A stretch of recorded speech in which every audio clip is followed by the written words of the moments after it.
her parents, even before she was born, I knew her parents. And her dad turned 92 on the 10th of November. And you know, we exchanged, I called him up.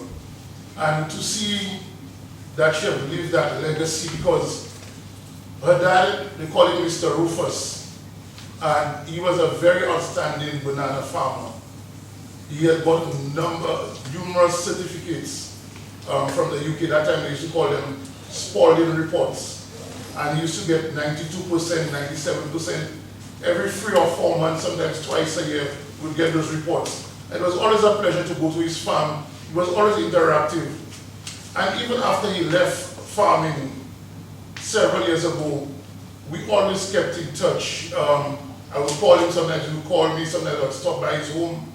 And to see that I'm here today, and his grandchild, myself being an extension officer back then, to see that she is here and she has continued that legacy, kudos to you.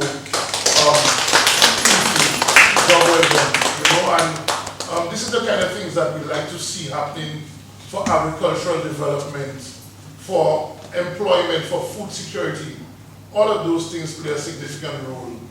And I will also tell you, ladies, the farmers, you that are here today, even if your numbers may not be huge in person, but your role is extremely significant. You being here today speaks volume that you have taken the time to be here, and you represent also other persons that cannot be here. Other ladies, other people on the farm. Farming is very challenging. You have to take on the sun, the rain, the elements, and so on. So I commend you for making this effort to be here today. So without any further ado, Ms. Romaine, should we have 15 go before to make some remarks? Yes. Yeah, I think we'll have Ms. Carew to make some remarks, followed by Ms. Romaine. Will you, Helen?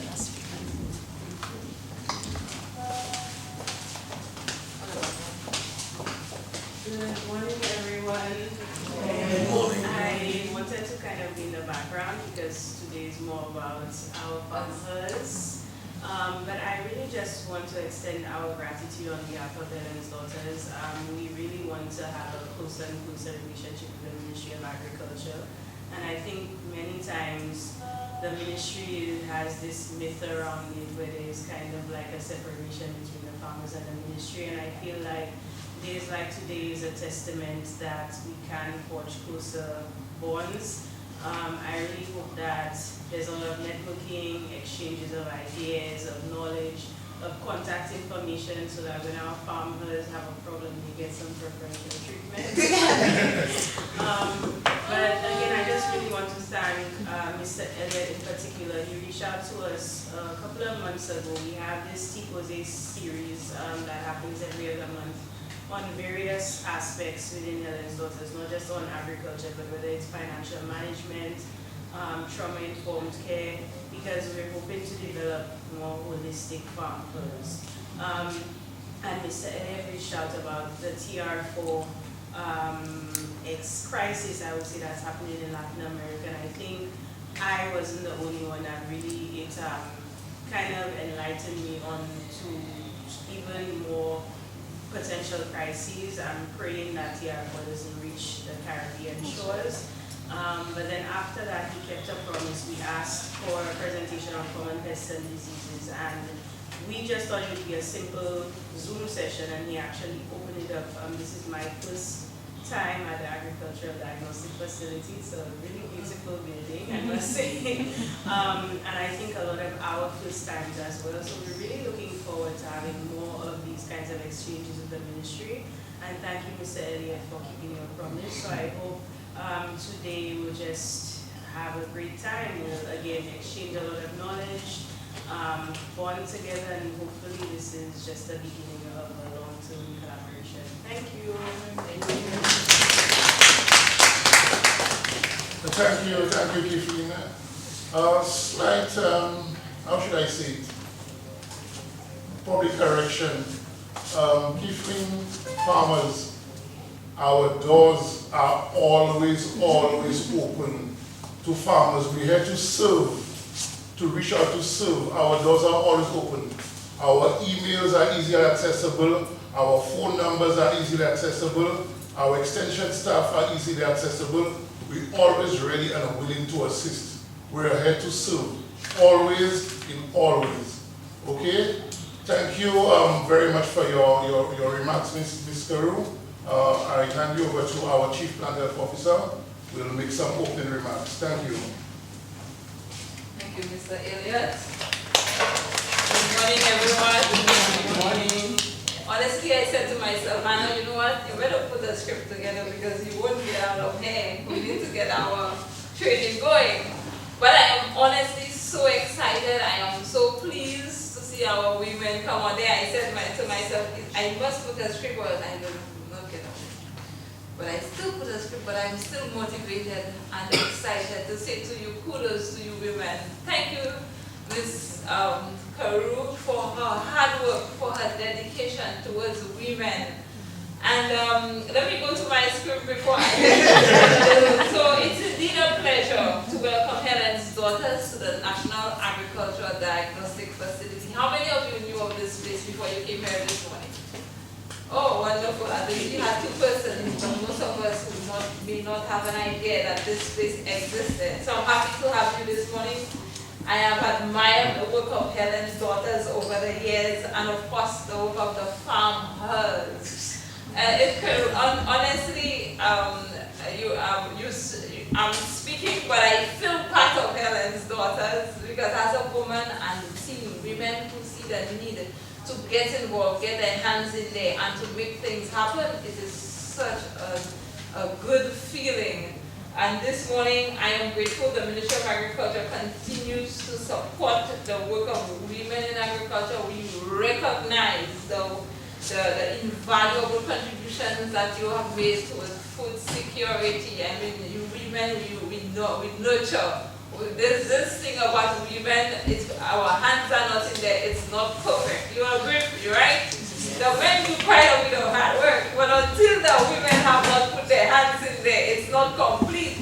Okay, so we have to do that. So I personally would like to take this opportunity to thank again Ms. Carew and the team for their splendid work in ensuring that women, not only in St. Lucia, is recognized and working towards closing this gender gap. That's important in agriculture by enhancing the well-being of our women and their households, boosting livelihoods. I think this is incredible and empowering us women. Excellent. Women, kudos. And I always say when I see persons walking into agriculture, especially the women, I say to myself, Anna, guess what? Something good is happening.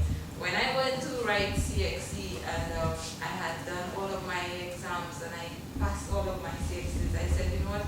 I'm going to sign up to the Division of Agriculture. And I remember a teacher said to me, girl, you know I'm going to A-level. I said, no, I'm going to agriculture. She said, girl, you're going to get all of your CXCs, maths and English, and you're going to agriculture? I said, yes, I'm going to agriculture. And I found it strange that she was a teacher and she would say that to me. And you know, years past, I went to the Division of Agriculture. I went up to do my degree in agronomy. And I came back and they're like, my God, Anna, you knew what you were about. And it's true, you will be discouraged sadly along the way by teachers, persons who you think are there for you, who are there to push you forward. But when you know what you know, and you know the importance of that dirt out there, this ground, this soil that God has created, and how much the potential it has, hey, nothing stops you.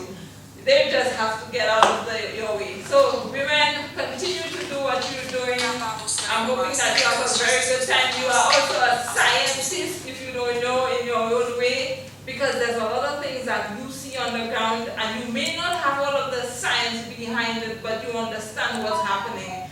And you tend to be able to bring it out and share with us, because we don't have it all. We are at the labs. We don't have it all. You perhaps know more than we do, because you have the experience on the ground.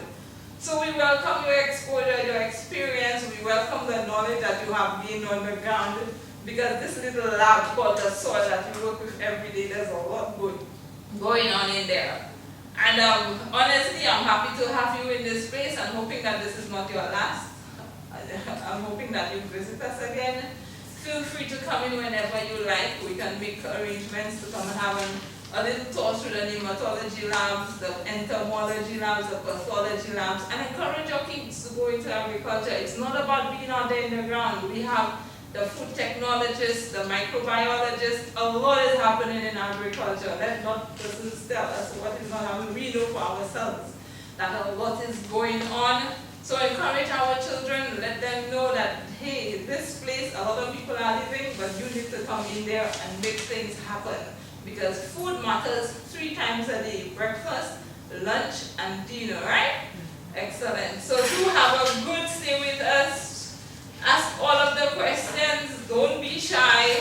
We are here to help you. We are here to make things better for our agriculture, especially for our rural women. Thank you. Thank you very much.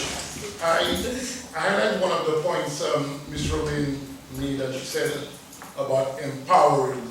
And I like woman power. I believe in the power of women, and your being here is testimony to that.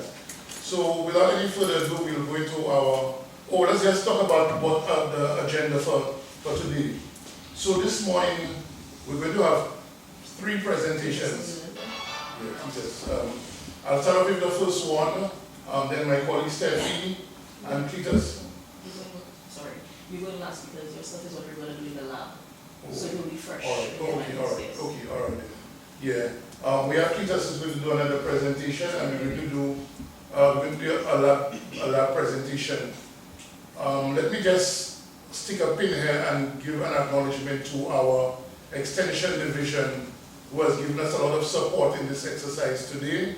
They have been very instrumental in getting the samples and so on. So their role has been significant. So let me stick a pin and acknowledge their contribution. So Stephanie, let me hand over to you. Yeah, sure. Let me say,